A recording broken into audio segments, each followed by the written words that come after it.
Hi everyone, welcome to the Tea Time Talk. Today I'm going to introduce an algorithm. It's called Data As Demonstrator. And the topic today is reduce compounding error in multi-step prediction using Data As Demonstrator. In our project, we are trying to construct a simulator, and we try to use this simulator to do a multi-step prediction.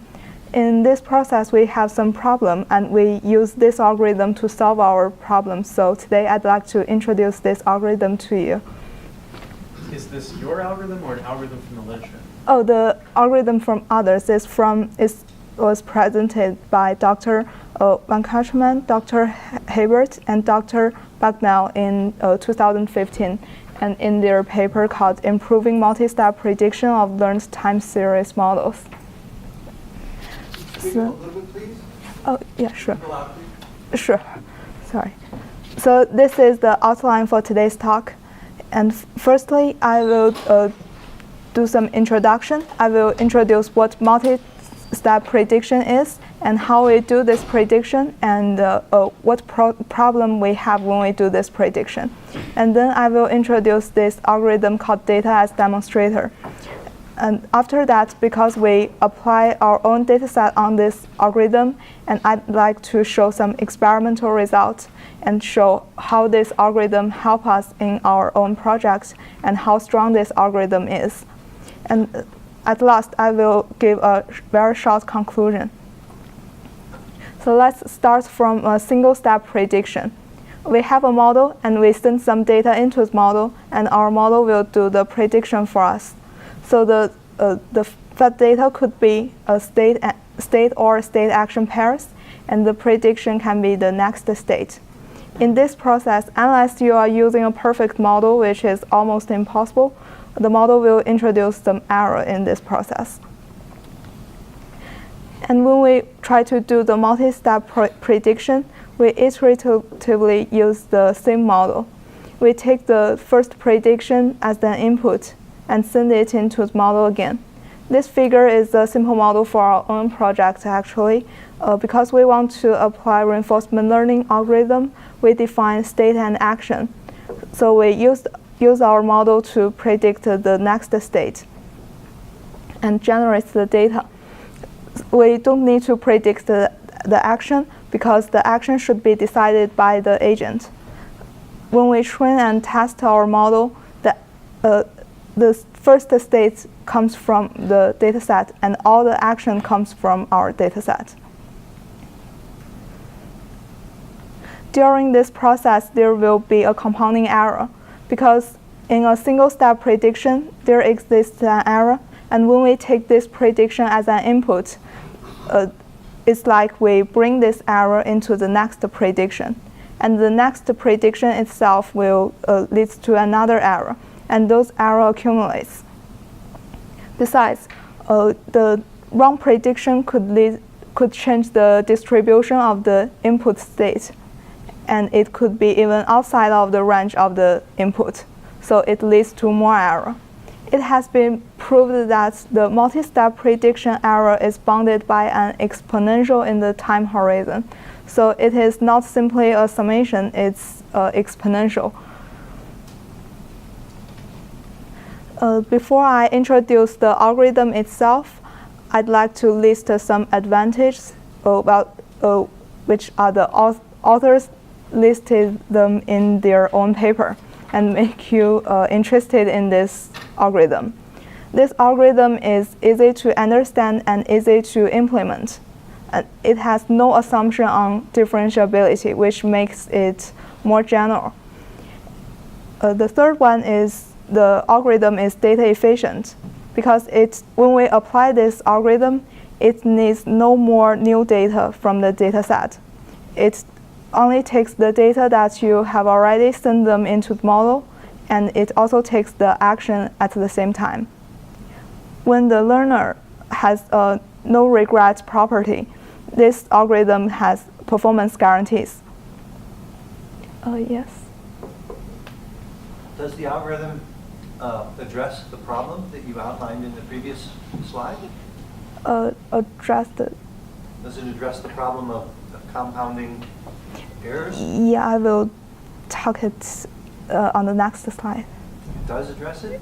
Yeah. Good, good. I just, you were listing the features of it. I expected that to be one of the features.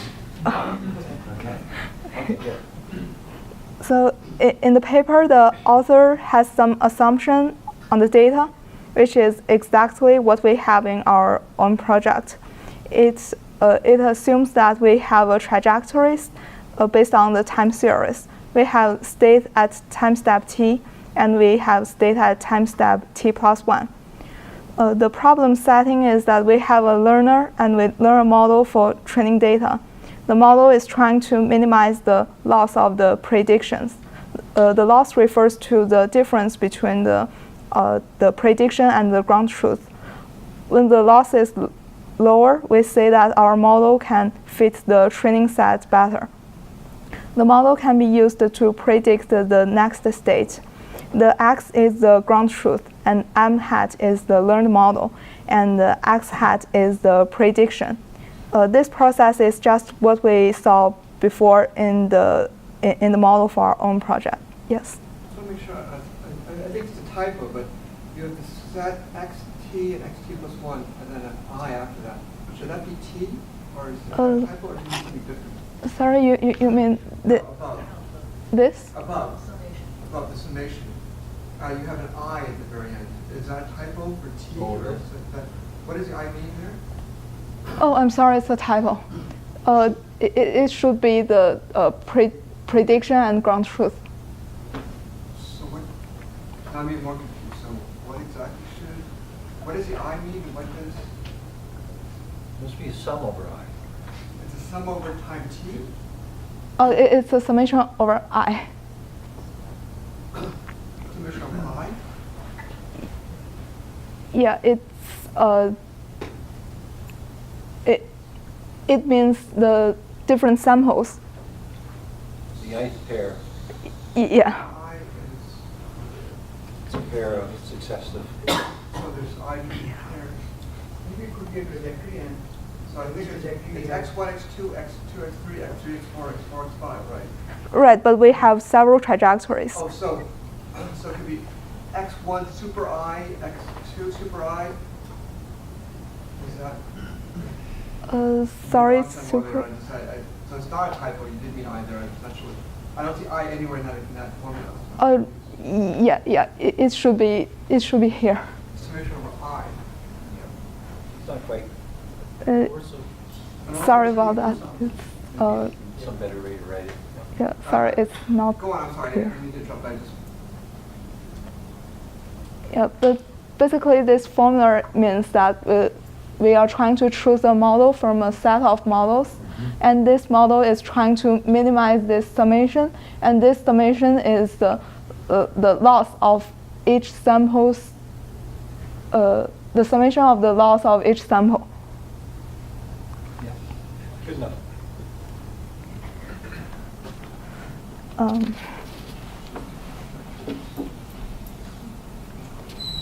So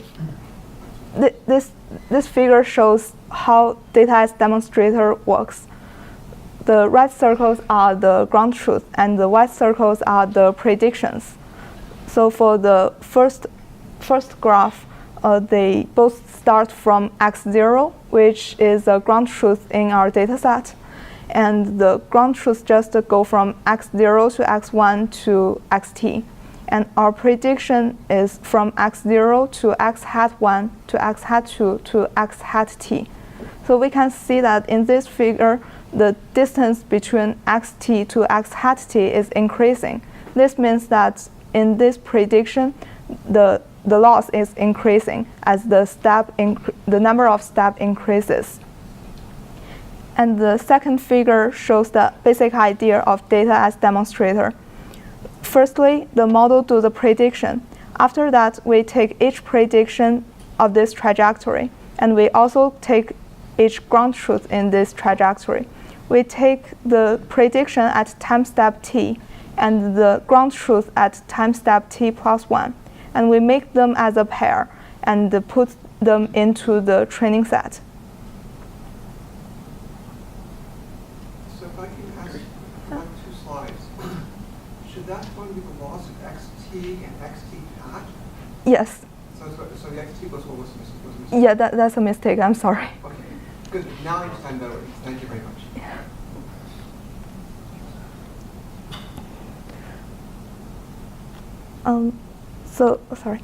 So in this process, the Data As Demonstrator gives the model a chance that when it makes a mistake on the first prediction, it knows how to get back to the proper prediction on the next prediction.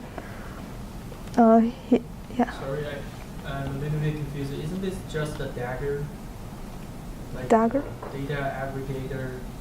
Can't remember the name of it. Isn't this just a dagger algorithm? Yes, they're similar, but there are some difference. But I'm sorry, I forgot. This predates it, and it's present to some of the same authors. It's by Bagnell. Same author. But I think Dagger consider the actions in some extent. And this is the pseudocode of Data As Demonstrator. This algorithm and the graph before are both from the paper. So yeah. What do you mean by no regret learning procedure? Sorry, you mean the what profit Could you procedure? define no regret learning procedure? Oh, no regret learning. I have a definition here.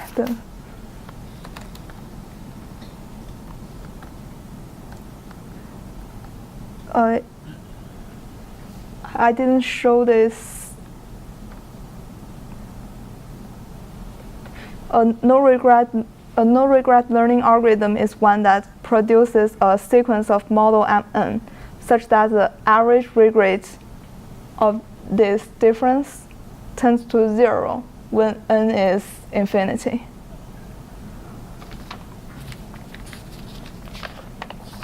So in words, it means something like, Yeah. as you go So to infinity, the you're as loss. good as the best model of best, some class of yeah. models.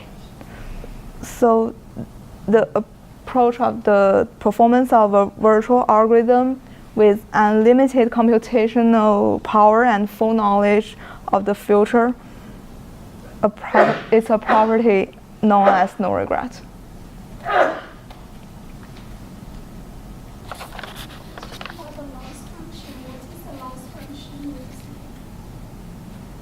The loss function used here and in the previous definition? What's loss function used here? It's not defined in the paper, so in our project we are using MSE, but there's no definition in the paper. Yes, between each state between each prediction and the ground truth, and both the prediction and the ground truth are the states and action pairs. Oh, sorry, the ground truth is the state and action pairs, and the prediction is the state.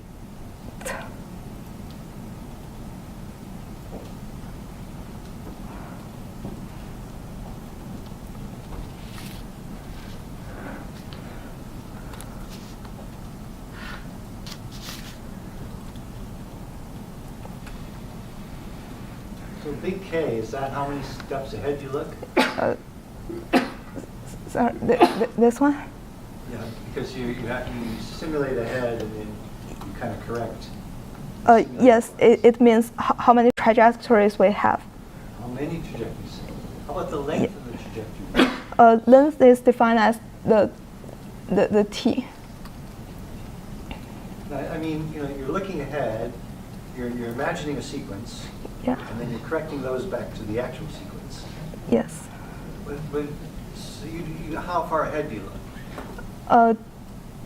T steps.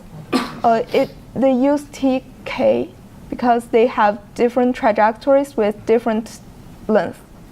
Okay. But actually, in our projects, all of the trajectories are linked, so they are on the same. So all of the samples in our project are on the same trajectory. So, I mean, you create an artificial trajectory, a model-based trajectory, and you train that to come back to the actual trajectory. Yes. But, so how far, you have a choice there, how far ahead to look in this imaginary trajectory and correct. Right? You don't go ahead 1,000,000 steps and correct. You go ahead some number of steps. The correction starts after the first step prediction. Yeah, but So- how far ahead, how far? Like when So you you iterate, back you have in to your iterate. picture here. You have to iterate the model Yeah. forward. Yeah, you have to iterate forward, and then how many steps forward do you iterate? Like how big is little t? Like x hat t right there. You could go on and more and more and more and Yeah. more. Yes. Correct all of them. So you have to stop at some point. Yeah, for the algorithm in their paper, the t can be any number, but in our project, the t just based on what we have in our data set. No, but this is not in your data set, right? The x hats are not in your data set. You mean the t or? Do you The all- x hats. Do you go all the way to the end of the data set when you iterate forward? So like you're at a time step and you iterate one step. you Oh see no, one just step? one step. Oh, you're just correcting One step, so you don't do half the point. Yeah. You don't, you here x1 gets you x hat, and you correct that back, and you don't make x hat 2, x hat 3. No, in the paper, their trajectory is like that, and after The they imaginary trajectory. yeah, imaginary. It goes up to some t. Yes, And in your case, that t is 2. right. In our case, we have state, action, next state, and next state, action, and the following state. So when we train our model, we use state, action, and input it into the model, and use the prediction. Sorry, am I clear? No. Sorry. Also, Han, maybe I'll point too. The picture suggests they always start at the beginning Yeah. and generate the whole sequence of predictions, and then they correct all of them. But instead, you could start at x0 and generate x1, and then you could start at x1 and generate x hat 2. Which one do they do? Do they start at the beginning and generate the whole sequence? They start at the beginning and generate whole sequence, So but they don't generate anything halfway through a time series. no, they don't. And Oh, then that's the weird. error gets bigger and bigger over time. Yeah. Yeah. That's why xt, the error of xt and xt hat gets bigger and bigger because you start at 0. Yeah, but Error gets bigger and bigger, just as that picture shows. Yeah, but my understanding is that they just use these pairs to increase the range of their input, so that their model knows like when I make an error, I can correct it in the next prediction, no matter how far away I go. I have a chance to get back to the proper prediction. So you could do that again, starting from x1. Right, exactly. You make another Yeah. trajectory starting from x1 and make And the true x1. the true x1. And then you could repeat the whole thing. That's what I thought they were doing. Me too. Do you want to go back forward to the pseudocode? Let's Yeah, look at sure. the code. Yeah.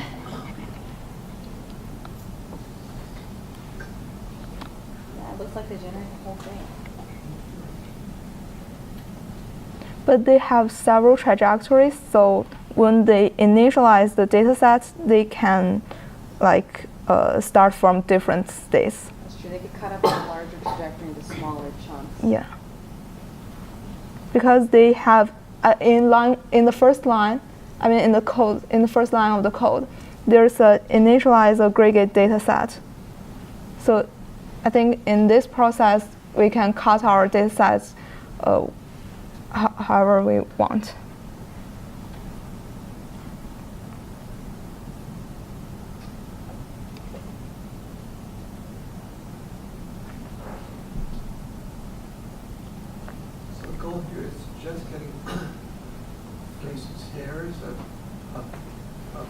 predicted it. No, it's not right.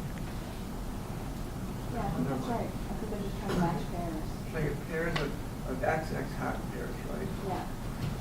But Richard's point is, the x hat is in many ways to get to this particular place in space. And sometimes with this trajectory, the right answer was here and I thought it was there. Another time, start a different point, and it's still the same right answer, but you know this point. Right. And so the idea of having, every time I'm in position A, B, I should go to position C, D. That's not true. Because it depends on why you thought you were getting there. So I'm getting confused with that. The pseudocode clearly says they only generate an imaginary transition from the starting state at each sequence, each trajectory. And but I don't see why you don't do it each all the. Well, even like having episodic trajectories. You should just have one long sequence, and then at the beginning of time would only happen once. And it would be weird to do what they talked about doing here. And that's your case. Your case, you have one long trajectory, right? Yeah. Yeah. So you have to do something different. Good. I have one last question. Maybe for the theory, do they need these chunks of series to be independent or disjoint from each other, like instead of having this sliding window? Do you know? I don't think they have that limitation because they, in the problem setting, they only said that they have set of trajectories and they have those xt and xt plus 1 pairs. You could take your long trajectory and break it up into a bunch of little trajectories, maybe overlapping, maybe starting at each place, take 10. Yeah. But this paper's not dealing with that. And you're talking about this paper. So go on ahead, talk about this paper. That's what they did. So what may I continue? Yeah. So in their paper, we can see that in line 5 to 7, actually in each loop they are increasing their training set. And this also leads to another problem of the running time. The running time increases each time when we train the model. So we can see that we can use the new data set in line 9 to train a new model. And at last, it will return a model with lowest error on validation trajectories.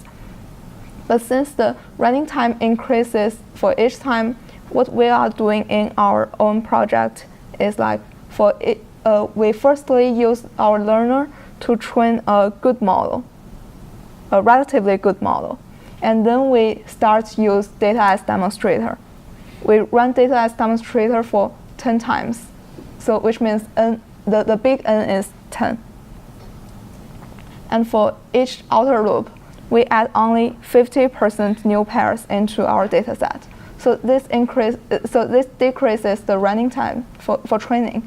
And in the test, we also have a good performance.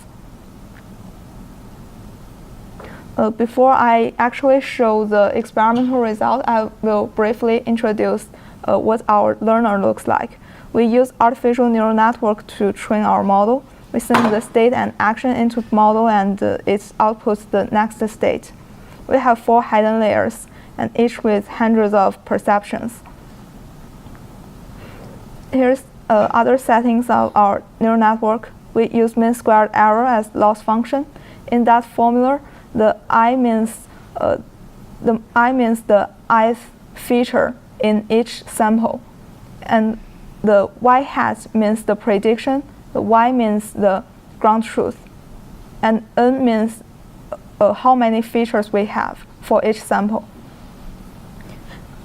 We use Xaver as to initialize our neural network, and we use rectified linear units to activate the function as activation function. And we use Atom optimization, and we set learning rate as 0.001. And the batch size is 1,000, which means we send 1,000 samples together into the model when we train the model. And the number of epochs is 200, which means the whole data set is sent into the model for training for 200 times. For comparison, we also update our loss function. In the trivial version, the loss function only consider one-step loss, and we update it to make it focus on 10-step prediction. So ANN with 10-step loss focus more on focus both the current loss and the future loss. In this plot, the number is actually not important. The number on the y-axis is not actually important, because for all three methods, we use exactly same settings except for the loss function and the optimization of the DAD. But for the trivial version of ANN, changing some parameters can make it have a better result. But basically, the trends is the same, so we can only focus on. Yeah. What's the x-axis? Sorry, I should say it at first. The x-axis is the number of steps. It means we start from step 0 and we do forward predictions. The x-axis means that, for example, we have 100 here. It means we do a 100-step prediction. Into the future. Yeah.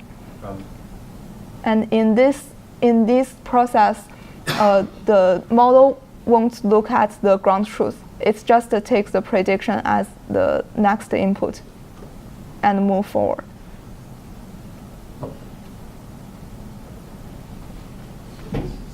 After the system's been trained, and we have a trained neural net model, this is the result of that. This isn't the training process. No, this is the test process for a trained model. It's a trained model. Yeah. You're talking about how long it took to train the model as well? No, not how long. This plot is for a when we do some test on a trained model. Yeah. Never mind. Sorry, so the different lines were trained in different ways. yeah. So when you say trained model, do you mean it's trained to convergence? Yes. Okay. And those three lines, the red line is for the trivial version of ANN, and the yellow curve is for ANN with 10-step loss, and the blue curve is for ANN optimized with Data As Demonstrator. Yeah.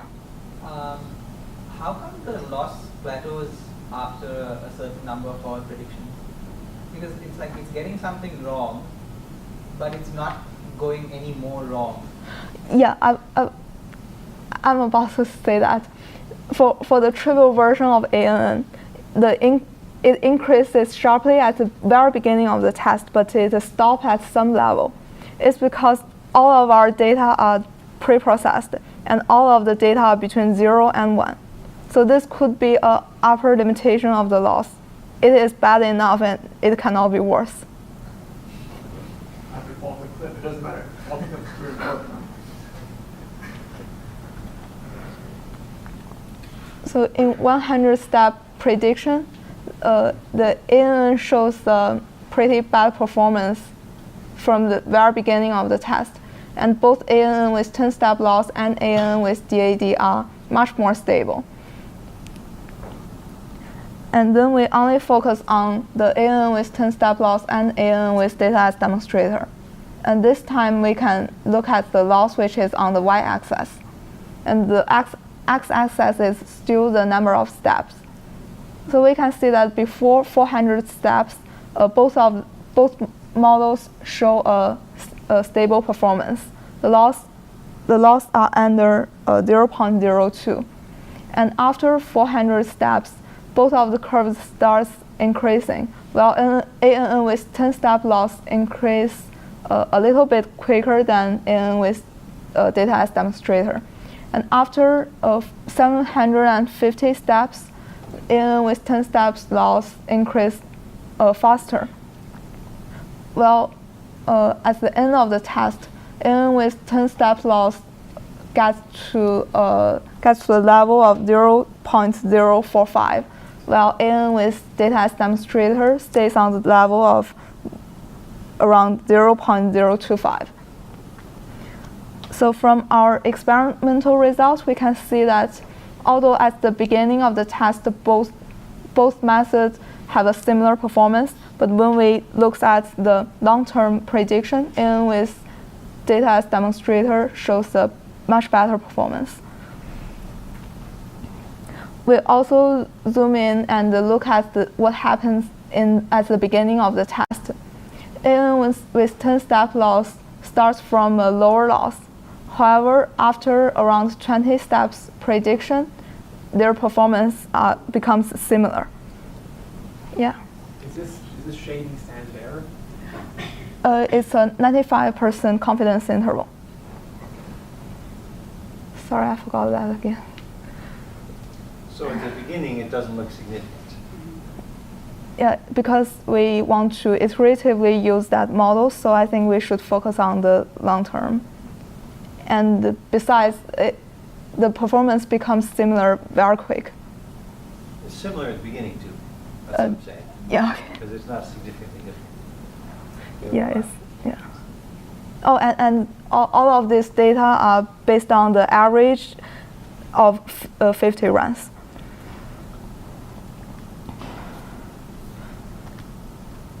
So this is the conclusion. In this talk, I introduced Dr. Venkatraman's algorithm called Data As Demonstrator. And more details are in this paper called Improving Multi-Step Prediction of Learned Time Series Models. And in this algorithm, they use the prediction and ground truth pairs to correct multi-step predictions. The algorithm itself is easy to understand, but it also brings a running time problem. Although we are suffering when we train the model because the running times becomes longer and longer, it still shows a very good performance in long term. So I would say I recommend this algorithm when we do multi-step prediction. So thank you for listening and your patience.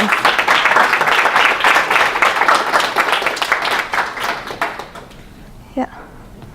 So, like, the end goal of learning, like, training a model and learning a model is to be able to use it in further training. So the loss gives us some indication of how good the predictions are. Do you have any intuition of how good those predictions, like, actually are? Like 0.2 or 0.02 loss, it doesn't really mean much intuitively to me. I can show some pictures.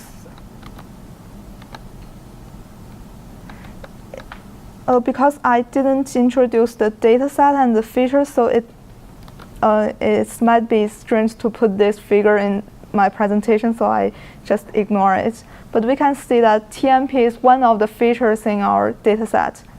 And this is the prediction for the neural network with 10-step forward loss.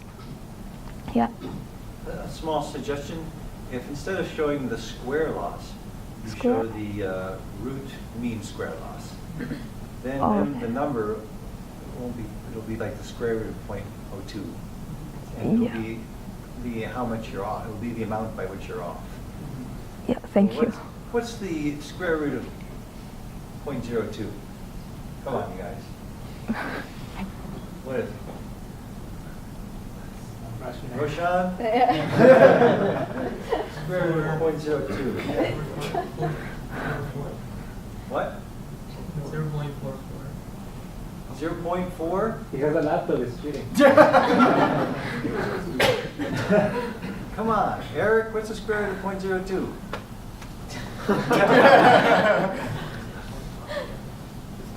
0.1414.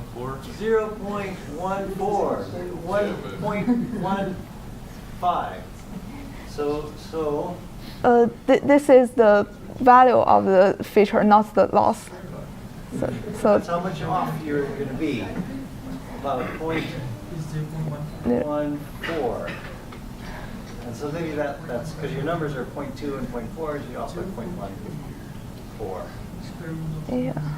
Yeah, and then I'm just wondering, like, because we're off by 0.14, which if your data is normalized between 0 and 1, Yeah. that's a 10% difference. Yeah. Yeah. Is that good enough to train off of? I always have to ask this question about trained models, right? Like, we can't necessarily represent our actual data set. And so how good is this to train off of, I guess is my question. But I don't know if you have results for that at all. So is your question like, how can we like evaluate our model? Not necessarily evaluate, but so now we have our model that's trained, and we want to generate a bunch of experience from that trained model. Yeah. Can we get a working agent that's trained off of the model that works well in our environment, or that predicts well in our environment, whatever our needs are, right? Like, I guess that's my question is, intuitively, do you think this is good enough to train off of, or do you think we still need to make steps towards better predictions? We still make some progress, because for this is just one feature, and this prediction looks fine. When we use DAD, it's a little bit worse, but also acceptable. However, because we also need to define the reward function, and the reward function is also one of the features, but for that feature, we make a very bad prediction. For reward function, we want to at least know its trend. We don't necessarily to know the exact value, but we have to know the trend. But our simulator cannot do that. Interesting. Cool, thank you.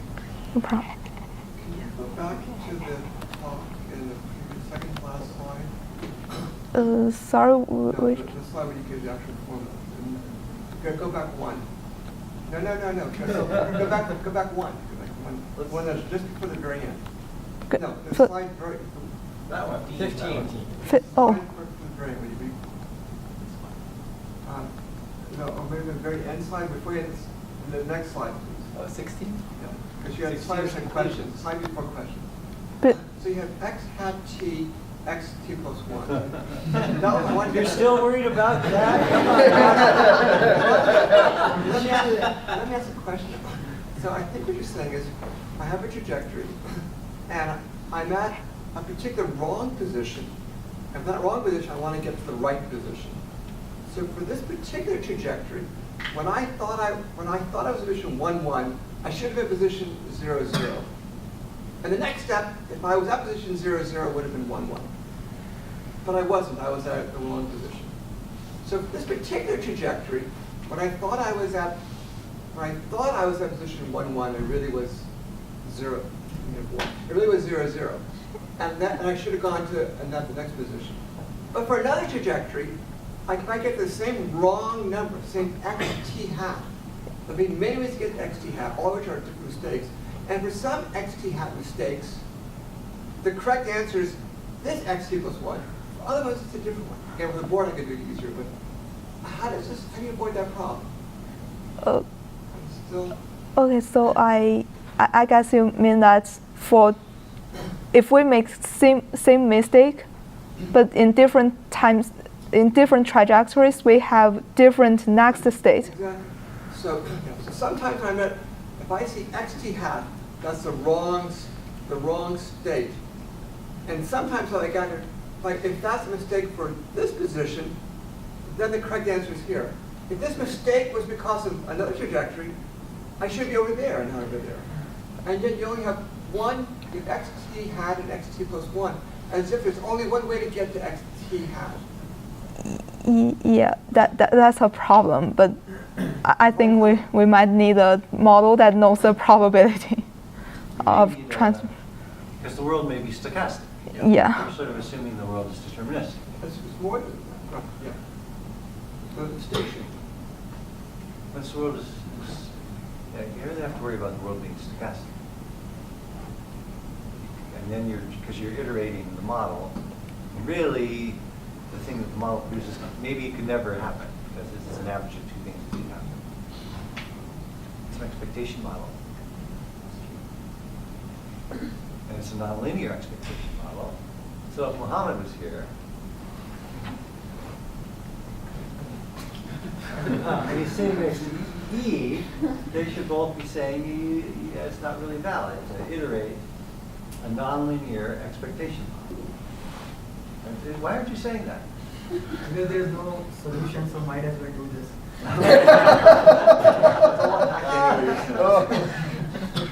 Giving up. Yeah. That's a problem. It's not clear that their model required that it was an expectation model, though. They could have actually been generating sample trajectories. You're minimizing the squared error. Well, so what Han did, yes, they were doing expectation model, but the original paper may have done proper sampling for all we know. Distribution. I don't know. They didn't? I don't say no. Is the original paper using neural networks?